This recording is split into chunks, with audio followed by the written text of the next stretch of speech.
Okay, so we've seen how to calculate E of the cell under standard conditions, and we've seen how E of the cell is related to other quantities such as delta G, standard Gibbs free energy, and we've also seen how it's related to the equilibrium constant K. Now, in all of those situations, we're looking at standard conditions, situations where we had 1 molar concentration of all the species, 25 degrees Celsius or 298 Kelvin, and then we also had 1 atmosphere of gases. But what would happen if we were performing these reactions under conditions other than the standard state, which, by the way, is most of the situations we're going to encounter? Well, just like we had a way to represent or to relate, or we can calculate the Gibbs free energy under non-standard conditions, we can also calculate E of the cell under non-standard conditions as well, right? So remember, so you can say recall, for the Gibbs free energy, delta G under non-standard conditions is equal to delta G under standard conditions plus RT times the natural log of the reaction quotient Q. Now we know from the previous section that delta G is equal to negative NFE, and we also know that delta G naught is the same as negative NFE naught, right? Standard values. So we can substitute these into this equation. We can derive a new relationship that will allow us to relate non-standard conditions to standard conditions. So we end up with negative NFE is equal to negative NFE naught plus RT natural log of a reaction quotient. We can now divide the entire equation. So divide throughout by negative NF.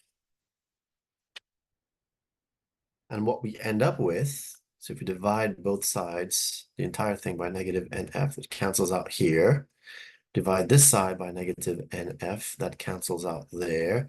We divide this side by negative NF as well.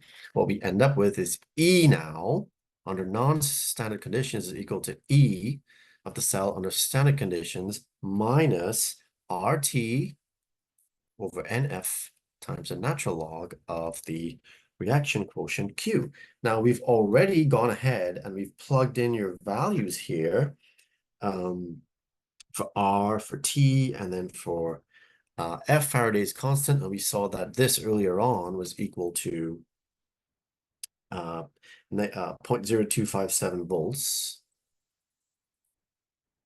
over N. So we can substitute that in, E naught minus, and then we saw we can convert this into, log to base 10. So we end up then with E is equal to E naught minus 0.0592 volts over N, number of moles of electrons, times the natural log of the reaction quotient. So now we have a way to relate non-standard conditions. We can calculate E under non-standard conditions if we know what the standard E of the cell is, and if we know what the reaction quotient of the cell is as well. So let's take a look at an example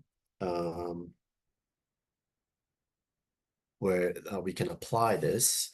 So it says here, the following reaction occurs spontaneously at 298 Kelvin if iron concentration is 0.6 molar and cadmium is 0.010 molar. Okay, so we're given here the Fe2 concentration.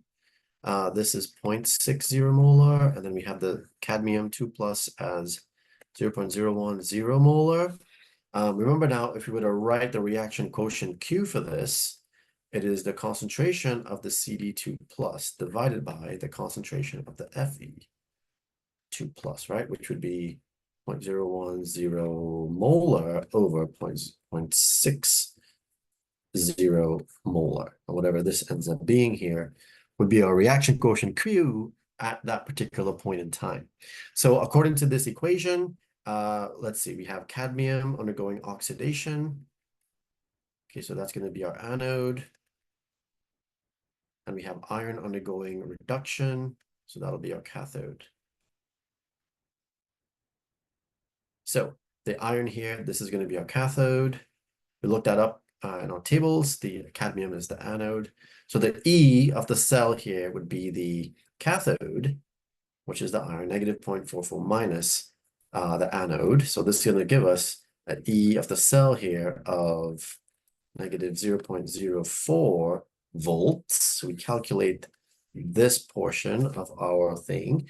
How many electrons are transferred? Well, we see there's cadmium becoming cadmium 2 plus, iron 2 plus becoming iron. So that's N day would be equal to 2 moles of electrons. We know what Q is. We can stick that in. We just calculated E prime, or I'm sorry, E naught.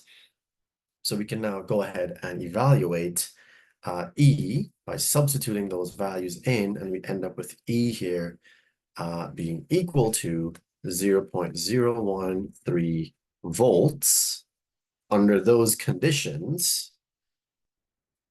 And if E is positive, that reaction then will remain spontaneous under those conditions. Okay, so E of the cell, if you look at the standard state of the cell, the standard cell potential is actually negative 0.04. So it wouldn't be spontaneous, but under these non-standard conditions where the concentrations are not 1 molar, they're very different, in fact, this reaction is spontaneous under those conditions. Okay, so we want to make sure that we have all the tools and all the information necessary to solve equations like these.